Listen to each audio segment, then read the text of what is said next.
우리 새해맞이 예배 때 창세기 1장 말씀을 통해서 이 창조의 역사에 대해서 상고했습니다. 오늘은 우리 매일 성경 본문을 따라서 3장 말씀을 함께 상고하고자 합니다. 여러분들이 가능하시면 우리 1, 2월 달에 또 이 창세기 말씀을 함께 나누기 때문에 매일 성경을 이렇게 신청을 하시거나 아니면 서점에 가셔서 꼭 구입을 하십시오.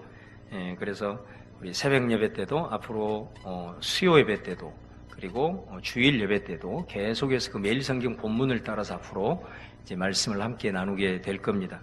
여러분들이 이제 교회 자주 못 나온 분들이라도 그 말씀을 가지고 매일 그 본문을 읽고 함께 이렇게 묵상하면 전체적인 그 흐름을 함께 우리가 갈 수가 있습니다. 기억하시고 함께 이렇게 참여하시기를 바랍니다. 성경은 우리에게 증언합니다. 우리가 믿는 하나님은 천지를 창조하신 분이다. 첫째 날 빛을 창조한 것으로부터 시작해서 마지막으로 인간을 창조하셨습니다. 특히 인간은 다른 피조물들과는 다르게 하나님의 형상대로 창조되었습니다.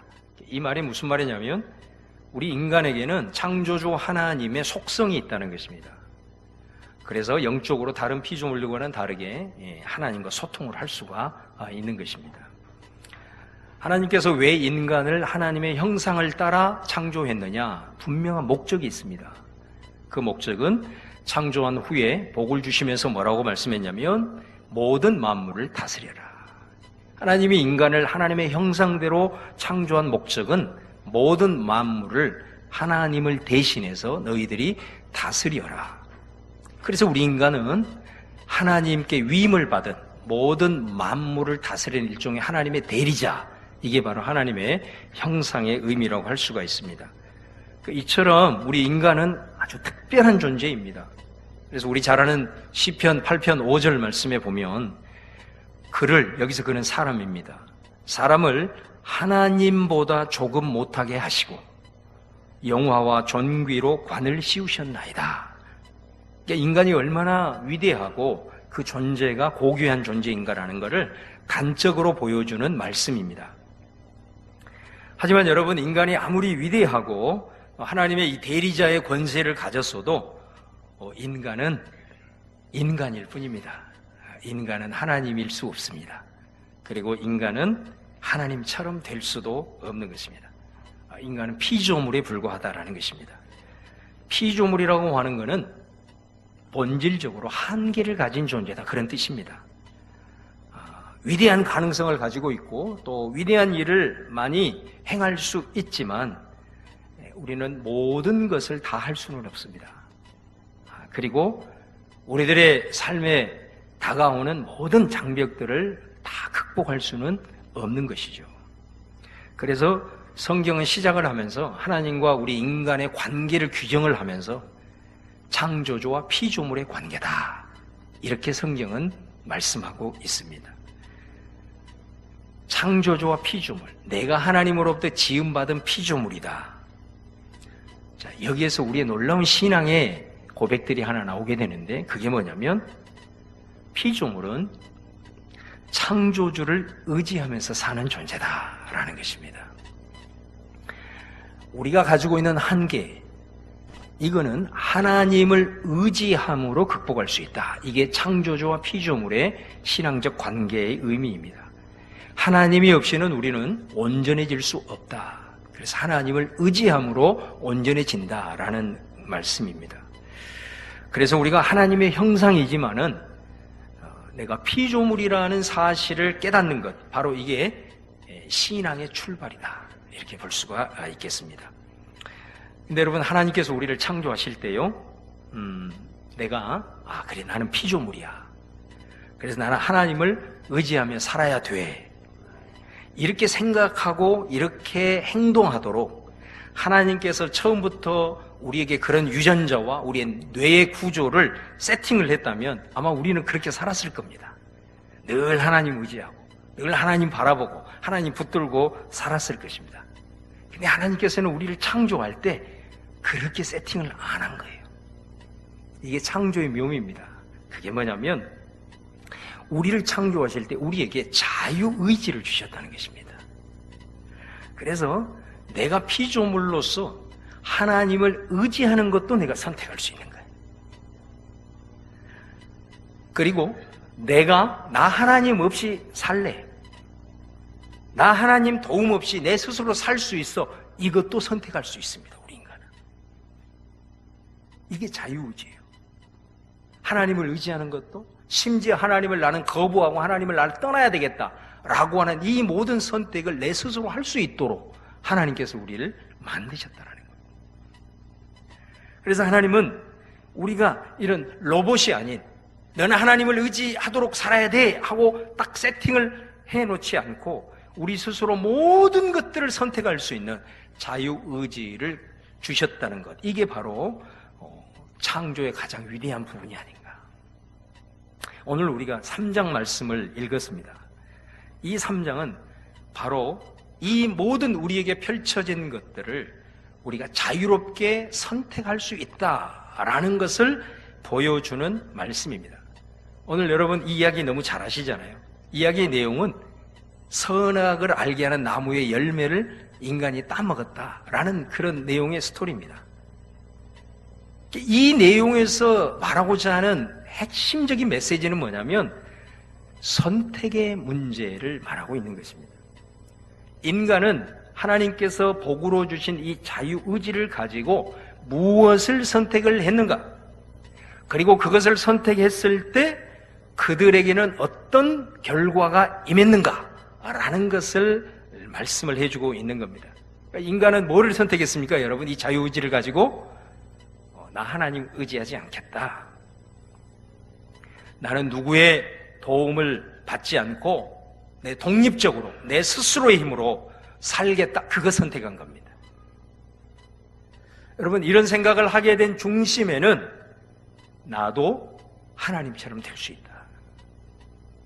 하나님은 선과 악을 구분하는 분이 아니고 인간도 얼마든지 선과 악을 구분하는 능력이 있다. 이런 마음의 동기가 속에 잠재되어 있었던 것이죠. 여러분, 이 창세기 사건은요, 성경에만 일어나는 사건이 아니고 인류의 역사 속에 끊임없이 반복되고 있는 것입니다. 어떤 때는 철학의 이름으로, 과학이라는 이름으로, 문화현상이라는 이름으로 오늘도 끊임없이 우리는 이것을 선택하면서 삽니다. 심지어 하나님을 믿는다는 그리스도인들도 삶에 구체적으로 들어가 보면 순간순간 이런 선택을 하면서 살고 있다는 거지요. 설상가상으로 이 세상의 학문과 이 세상의 사상은 이런 것들을 신의 굴레로부터 벗어나는 인간의 위대한 선택이라고 칭송하기까지 하는 것입니다. 이게 바로 오늘 창세기 3장에 나오는 선악을 알게 하는 나무의 열매를 따먹는 그 이야기의 의미입니다. 자, 인간의 피조물이라는 자기 한계를 부정하고 하나님이 주신 자유의지를 가지고 이제 내 힘으로 살아보겠다라고 선택을 했을 때 그들에게 어떤 일이 벌어졌고, 이런 선택을 하면서 우리가 살아갈 때 우리 안에는 어떤 일이 일어나는가? 오늘 이 말씀이 오늘 살아가는 저와 여러분에게도 거울이 되는 것이다, 이 말이죠. 자, 오늘 말씀을 함께 상고하면서 우리에게 복으로 주신 이 자유의지를 갖고 우리는 어떤 선택을 하면서 살아가는 것이 지혜로운 것인가? 이 말씀을 통해서 한번 여러분 깊이 고민해 볼 수 있기를 바랍니다. 자, 먼저 한번 6절 말씀을 보시겠습니다. 자, 6절 말씀에 보면 여자가 그 나무를 본즉 먹음직도 하고 보암직도 하고 지혜롭게 할 만큼 탐스럽기도 한 나무인지라 여자가 그 열매를 따먹고 자기와 함께 있는 남편에게도 주매 그도 먹은지라. 자, 이 내용입니다. 이 내용이 그 의미가 뭐냐? 하나님을 떠나서 내 스스로 힘으로 살아보리라. 하나님을 의지하지 않는 그런 독립된 존재로 내가 살아보리라. 나도 얼마든지 하나님처럼 될 수 있고 또 선과 악을 분별할 수 있는 지혜가 있다. 이거 선택한 거거든요. 6절 말씀이. 자, 그랬을 때, 그것을 선택했을 때 그 인간에게는 어떤 일들이 일어났을까? 그 첫 번째가 7절입니다. 7절 말씀을 보시기 바랍니다. 이에 그들의 눈이 밝아져 자기들이 벗은 줄을 알고 무화과 나무 잎을 엮어 치마로 삼았더라. 자, 얼마든지 우리도 눈이 밝아져서 하나님처럼 될 수 있다, 이렇게 자신감을 가지고 그 길을 선택을 했어요. 그 길을 선택할 때 놀랍게도 그들의 눈이 진짜 밝아졌습니다. 네, 진짜 밝아지면 하나님처럼 돼야 되잖아요. 근데 눈이 밝아지는 게 그렇게 밝아진 게 아니라 완전히 그들과는 기대와는 다른 모습에 눈이 밝아지게 된 거예요. 눈이 밝아져서 어떤 일들이 일어났냐면 자기들이 벗은 줄을 보는 모습으로 눈이 밝아지게 된 거예요. 자기네들의 벗은 모습을 보고 부끄러워하기 시작했습니다. 수치가 들어오게 된 거예요. 문제는 뭐냐면 이 부끄러움과 수치를 보는 눈이 열렸는데 그것을 가리기 위해서 무화과 잎으로 가렸다. 하나님처럼 돼야 되겠다. 내가 하나님 의지하지 않고 나 혼자 살 수 있어. 그렇게 선택했는데 그에게 나타난 결과가 뭐냐면 수치심을 보게 되고 그 수치를 가리는 현상이 일어나게 되었다는 겁니다. 여러분, 우리가 반대로 하나님을 의지하는 사람은요, 자기를 감추지를 않습니다. 자기의 좋은 점이든 자기의 연약함이든 포장하지 않습니다. 그걸 자꾸 오픈을 하고 나눕니다. 그런데 하나님을 의지하고 아주 자신감 있게 나도 얼마든지 내 힘으로 살 수 있어, 이렇게 굉장히 자기를 드러내는 사람 있잖아요. 필요 이상으로 자기를 드러내고 막 자신만만해하고 이런 사람들의 배우를 보면 포장하고 싶은 것이 많습니다.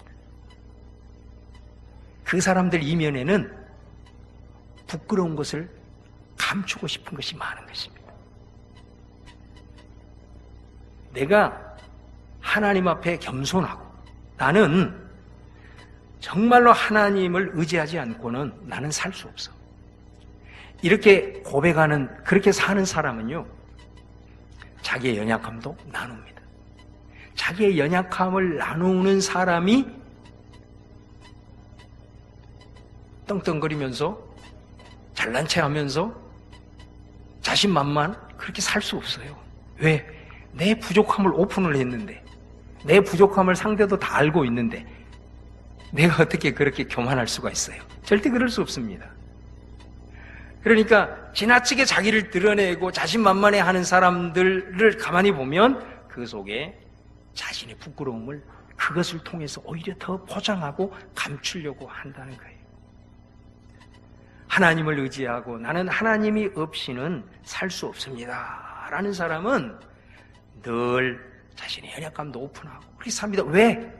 나는 벌겨보았자 별로 내세울 것이 없고 내 실존을 알거든요. 한계가 있는 존재라는 걸 알기 때문에 나는 내 모든 삶은 하나님, 그분이 나의 힘이고 그분이 나의 삶의 만족이기 때문에 내가 가지고 있는, 내가 뭐 소유하고 있는, 내가 뭐 어떤 내 존재 자체로서는 뭘 자랑할 것이 없다는 것을 아는 거예요. 그렇기 때문에 늘 겸손한 삶을 살게 되고, 그리고 늘 거리낌이 없이 오히려 담대하게 살아갈 수가 있는 것이다 이 말이에요. 여러분은 지금 살아가면서 어디에 서 있습니까? 그리고 여러분들은 어떤 것을 선택하면서 살고 있습니까? 두 번째로 3장 8절을 보시면, 그들이 그날 바람이 불 때 동산에 거니시는 여호와 하나님의 소리를 듣고 아담과 그의 아내가 여호와 하나님의 낯을 피하여 동산 나무 사이에 숨은지라. 자신 있게 선포했습니다. 나는 하나님 의지하고 살고 싶지 않아. 나 그렇게 연약한 존재로 살고 싶지 않아. 내 힘으로 살 거야. 그렇게 딱 선포를 했는데 그 순간 두려움이 엄습한 거야. 이게 8절의 내용이에요. 두려움이 엄습을 한 거예요. 얼마나 담대하게 선포했습니까? 근데 그 순간에 두려움에 사로잡혀 버린 거예요. 염려와 불안과 근심의 굴레에 쌓여버린 거예요. 여러분, 이 두려움이라고 하는 감정은요, 그 뿌리가 죄책감이에요. 그래서 가끔 여러분 이렇게 보도에 보면 사람을 이렇게 죽이는 살인자들 있잖아요. 살인자들이 자수를 하는 경향이 있습니다. 왜 자수했냐 물어보면 자기가 한순간도 무서워서 살 수가 없었다. 그래서 자수를 했노라고 이렇게 말하는 걸 봅니다. 두려움이라고 하는 건 궁극적으로 무엇인가가 잘못했을 때 느끼는 그런 감정입니다. 사람이 실수를 하면 자기가 실수한 사람들 앞에서 괜히 기를 못 핍니다. 자녀가 부모에게 잘못하면 굉장히 부모를 무서워하지요. 이 두려움은 사실 우리들의 삶에 있어서는 굉장히 치명적입니다. 왜냐하면 자신감을 잃어버리기 때문에 그렇습니다. 자신감을 선포하고 나 혼자 살 수 있다라고 했는데 성경은 우리 거울로 보여주는 거예요. 그 반대 현상이 나타나 버린 거예요. 두려움에 휩싸버린 거예요. 여러분, 우리가 어린 자녀들을 혼내는 것도 굉장히 지혜롭게 하라 그러잖아요. 자주 혼을 내면 아이들은 자기가 항상 많은 잘못을 했다고 스스로 여겨버린다는 거죠. 그렇기 때문에 매사에 자신감을 잃어버리기 시작해요. 그리고 사람들을 자꾸 이렇게 좋은 관계, 제대로 관계를 잘 맺지 못해요. 이런 현상이 나타나기 때문에 그래요. 내 스스로의 힘으로 살겠다고 독립을 선포했지만 그 순간에 두려움의 감정이 확 자기를 엄습해버린 거예요. 자기 머리로는 충분히 나 혼자 살 수 있어, 하나님 의지하고 내 힘으로 살 수 있어 했지만 자기의 깊은 양심은 다 아는 것입니다. 양심은 거부할 수가 없는 것입니다. 머리로는 나 이렇게 살 수 있어 이렇게 얘기하지만 양심은 내가 하나님 앞에 잘못했구나, 이렇게 하는 것이 아니구나, 양심은 그걸 알고 있는 거예요. 그래서 그 머릿속의 자신감과 양심의 두려움의 이 간극 속에서 인간은 계속 그 굴레 속에서 살아가게 된다라는 것입니다. 여러분, 사실 우리의 이 삶을 살아가는 담대함과 자신감은 내 혼자 힘으로 살겠다고 큰 소리 치는 것에서 절대 나오지 않습니다. 이것도 얼마나 역설적이냐면 오히려 하나님을 더 의지하는 사람, 하나님, 나는 참 부족한 사람입니다. 내 힘으로는 내 한계를 극복할 수 없습니다. 나는 연약한 존재입니다. 그러면서 오히려 하나님을 붙들고 그분께 더 매달리는 이 사람이 훨씬 더 담대한 걸 보게 됩니다. 거침이 없습니다. 담대함은 거기서 나오는 것입니다. 여러분, 많은 것을 소유하고 있는 사람들이 어느 극단적인 상황에 되면 자기 목숨을 끊는 것을 보세요. 두려움을 못 이긴 것입니다. 아무리 공부를 많이 하고 높은 위치에 올라갔던 사람들이 순간순간 자기 목숨을 끊는 거 보세요. 그것이 아무리 자기가 잘났고 혼자 힘으로 살 수 있다, 나는 이런 걸 소유하고 있다, 그것이 두려움으로부터 우리를 자유하게 못한다니까요. 나의 한계를 직시하고 늘 하나님 의지하고 하나님 바라보고 하나님 붙들고 살아가는 그 사람이 좀 겉으로 봤을 때는 부족하게 보여도 거기에서 어느 세상도 감당할 수 없는 자신감과 담대함이 나온다라는 거죠. 여러분, 지금 여러분 어디에 서 있습니까? 그리고 순간순간 살아가면서 무엇을 선택하면서 살아가고 계십니까? 마지막 세 번째는 12절 말씀을 보시면 하나님이 이르되 하나님이 주셔서 나와 함께 있게 한 여자 그가 그 나무의 열매를 내게 주므로 내가 먹었나이다. 하나님이 아담에게 묻는 겁니다. 아담아, 너 왜 이런 선택했냐?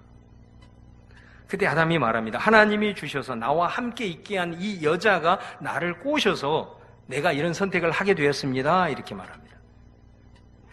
그래서 하나님이 여자에게 묻습니다. 너는 왜 이런 선택을 했느냐? 그때 여자가 뭐라고 얘기합니까? 저 뱀이 나를 꿰므로 내가 이런 선택을 하게 되었습니다. 나 하나님 없이 살 수 있어.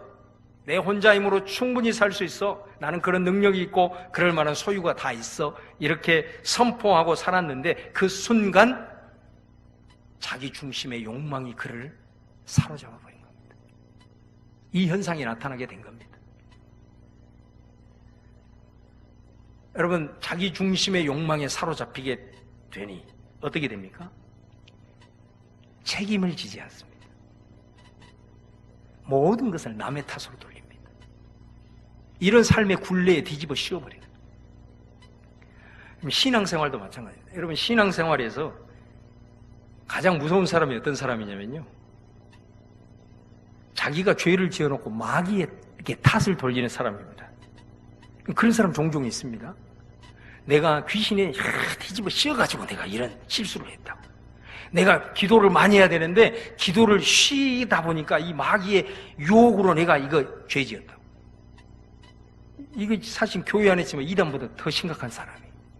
자기가 죄를 지어놓고 전혀 자기에 대한 책임은 없는 거예요. 심지어 누구에게 그 죄를 전가하냐면 마귀에게 죄를 전가하고 있더라는 거예요. 여러분, 하나님을 의지하는 사람은 어떤 사람이에요? 늘 책임을 질 줄 아는 사람이에요. 여러분, 우리 인간 사회 속에서 우리 기독교가 이 세상에 공헌해야 될 가장 큰 대목 중에 하나가 뭡니까? 책임을 같이 지는 겁니다. 비록 우리들의 잘못은 아니더라도 공동의 책임을 함께 져주는 것, 이게 기독교 정신입니다. 이게 하나님을 의지하는 사람의 모습입니다. 성숙한 사람의 모습입니다. 여러분, 하나님이 우리를 창조할 때 하나님의 형상으로 창조했다 그랬잖아요. 그 말은 모든 피조물들을 잘 다스리라. 잘 다스리라는 건 뭐예요? 하나님의 마음으로 모든 만물이 함께 공존할 수 있도록, 더불어 살 수 있도록 잘 관리하라는 사명이거든요. 그런데 인간이 나 혼자 독립해 살 수 있어. 하나님 없이도 나 홀로 살 수 있어. 이렇게 되는 순간 어떤 일이 발생하죠? 살아야 되니까 하나님의 형상을 잃어버린 거예요. 그렇게 해서 나온 게 뭐예요? 공존하지 못해요. 더불어 살지 못해요. 그래서 착취가 나오게 되고 지배와 피지배가 나오게 된 거예요. 여러분, 아프리카 초원에서 우리 TV 보면 뭐 사자라든가 호랑이를 보세요. 진짜 그 동물이 자기가 배고프잖아요. 자기 새끼 돌보지 않습니다. 이게 짐승의 삶이거든요. 여러분, 우리가 하나님의 형상을 잃어버리면 짐승과 다를 게 없어요. 내가 살아가면서 오직 내 밥그릇 먹는 것만 생각하고 나의 유익만 생각하면 우리는 하나님의 형상을 잃어버린 거예요.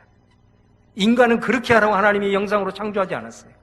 하나님을 의지하고 하나님을 바라보는 사람은요, 항상 더불어 사는 것을 생각하는 사람이에요. 공존의 능력을 발휘하는 사람이에요. 다른 사람의 연약함을 돌아봐요. 같이 살려고 하는 거예요. 여러분, 어떻게 살고 계세요? 나 혼자 하나님 없이도 살아야지 이렇게 결단하고 큰 소리를 쳤는데 그 순간 이기적인 욕망에 사로잡혀서 다른 사람이 눈에 안 보이는 거죠. 오직 나 먹을 것만, 내 유익만, 그렇게 살아가는 거예요.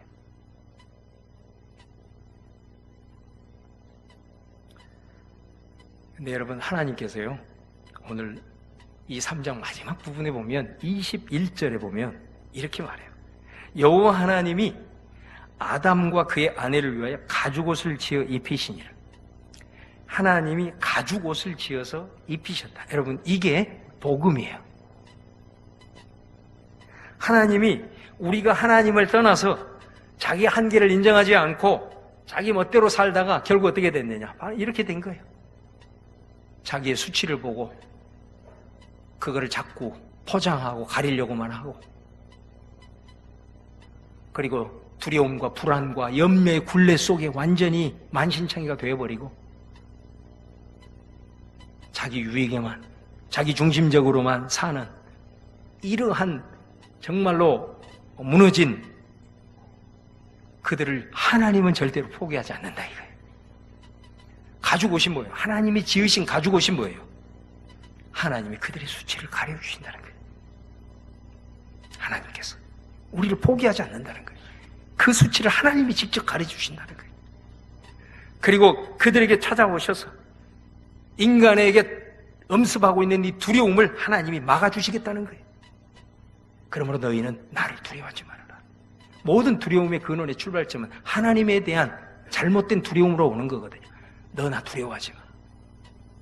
하나님이 그 두려움의 근원을 막아주시는 거예요.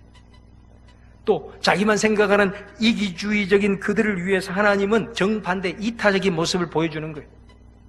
자기만을 생각하고 하나님을 떠나고 하나님 없이도 살 수 있다라고 하나님을 떠나 배반한 그들에게 하나님은 다시 한번 찾아오셔서 오히려 그들을 섬기는 거예요. 가죽옷을 지어가지고 입혀주시는 그 섬김의 사랑을 보여주고, 이게 가죽옷이에요. 여러분, 하나님께서 우리에게 주신 이 자유의지의 축복으로 여러분은 뭐를 선택하면서 지금 살아가고 있습니까? 하나님께서 아담을 향하여 9절 말씀에 이렇게 말하죠. 여호와 하나님이 아담을 부르시며 그에게 이르시되 네가 어디 있느냐. 이건 우리를 향한 말씀입니다. 하나님이 지금도 이렇게 우리에게 묻습니다. 아담아, 네가 지금 어디에 서 있느냐? 네가 지금 뭐를 선택하고 너 지금 살고 있느냐? 네가 선택하고 살아가고 있는 그 지점이 지금 어디냐? 우리에게 계속해서 지금 묻고 계시는 겁니다. 여러분, 내가 서 있는 지점을 보는 것도 내 몫이고요. 내가 내 지점을 바로 보고 하나님께로 내가 돌아가야 되겠다, 돌아가겠다라고 하는 선택도 내 몫이고요. 자유의지를 가지고 내가 뭐를 선택하면서 살 것인가, 이것도 내 몫입니다. 여러분이 하나님의 말씀, 성경이 하나님의 말씀임을 믿는다면, 하나님이 나를 지은 창조주요, 나는 그분이 지은 피조물이라는 사실을 깨닫는다면, 나는 지금, 아니 매일매일 순간 속에서 내가 뭐를 선택하면서 살아가야 될지, 오늘 말씀을 한번 묵상하면서 깊이 우리의 삶을 좀 성찰하는 그런 은혜가 오늘 새해를 시작하면서 우리 모든 성도들에게 있기를 주님의 이름으로 축원합니다. 네, 기도하겠습니다.